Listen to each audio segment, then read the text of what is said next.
Okay, my name is Hazel Quinn, and I did my database project on celebrity movie streaming service, and so basically I designed this database for my client who operates a streaming service designed for celebrities and world leaders. And this service has a library of 20 movies that are hand selected.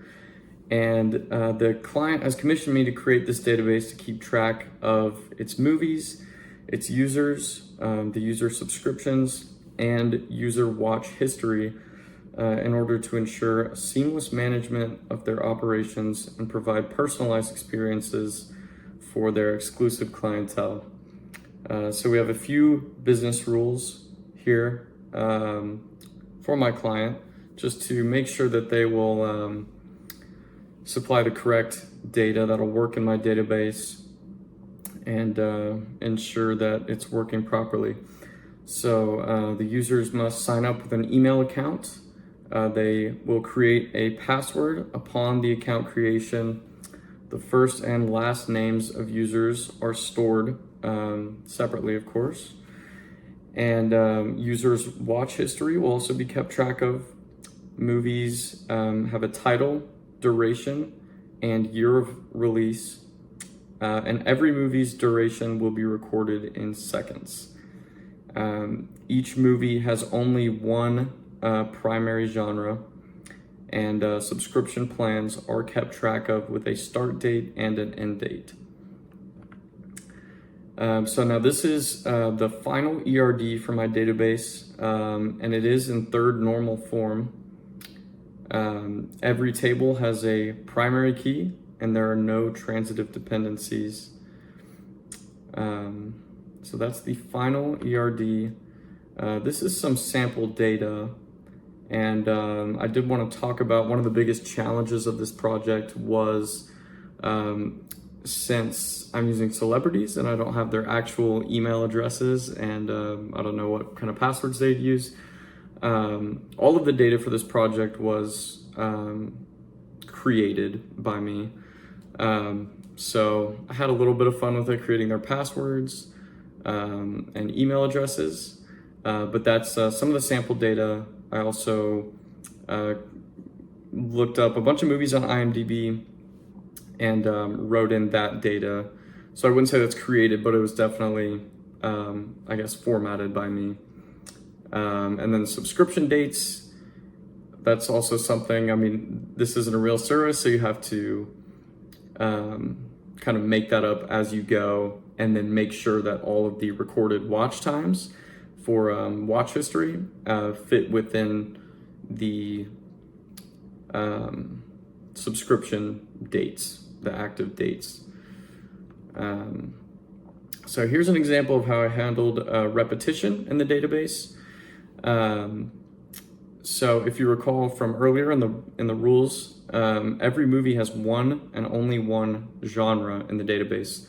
And if there are 20 movies and only 9 genres in the database, then there will be naturally some repetition of genres in the movie table if you did not have a separate genre table.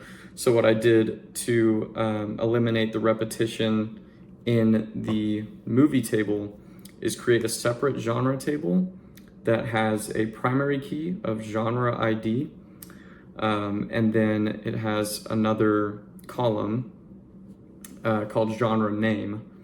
And this is necessary because if you have if you were listing the genres of your movies individually in the movie table, and say you wanted to change the action genre to maybe action/adventure, well, you'd have to go to each row where that genre is included, and you'd have to change it individually. Maybe you could find a way to automate it a little bit better than that, but it's a lot more simple if you have a separate genre table and assign each genre with an ID, and then you can just change the name of the action genre to action/adventure, and then that will reflect across the whole movie table once you make that change. Here's another example of handling repetition, and in this case, a lot of redundancy as well. So my first version of my history table, which I'll show you here in a second, included a primary key that was called history ID. That was an integer data type with a unique ID for every row, which was every instance that a celebrity or a user was watching a movie. And so instead of doing this, I decided to use the user ID foreign key and the movie ID foreign key as a composite primary key.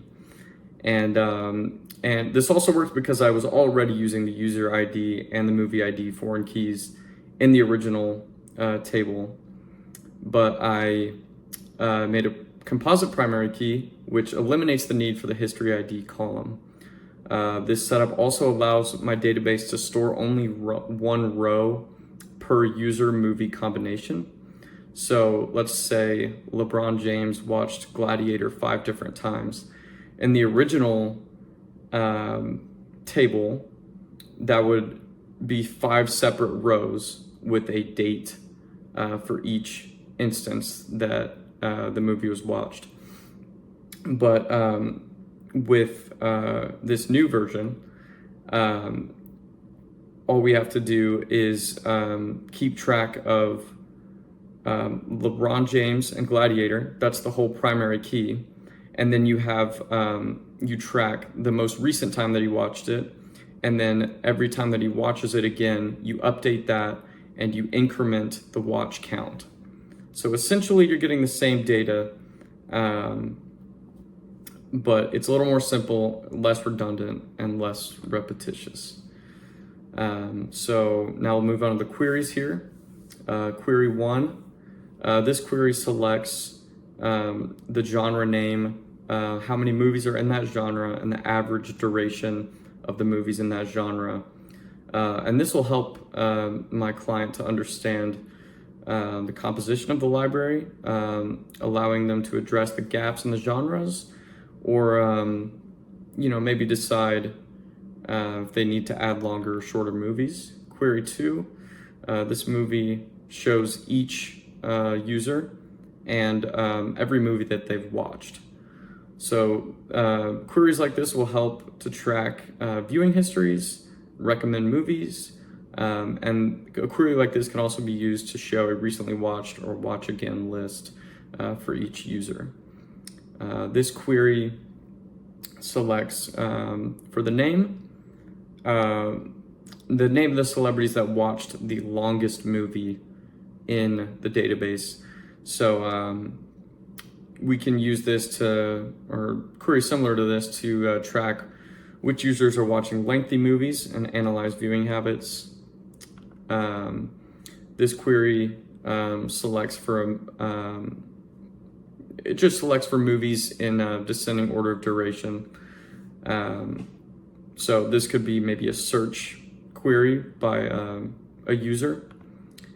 And this is a trigger query that deletes,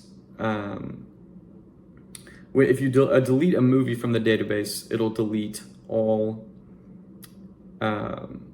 instances of that movie from the history. So that'll reduce data redundancy as well, clean up that data. This query shows which users are watching the most movies here. So that's obviously good to know. You could maybe offer loyalty programs or exclusive offers to your most active users. And this query identifies the most popular genres by however many movies were watched. This is obviously good. Maybe you can add more movies based on genres that are in demand. And so I think I did a good job of implementing a movie database.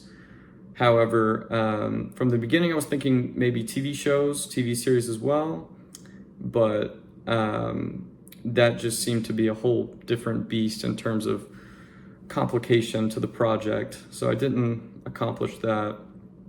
And the biggest challenge I would say from the project was this history table. And I think that composite primary key solution was just a good way to solve some of the issues there, and kind of helped me see this is a good way to store this data. But that's it for my project for my client that has a movie streaming service for celebrities. Thank you.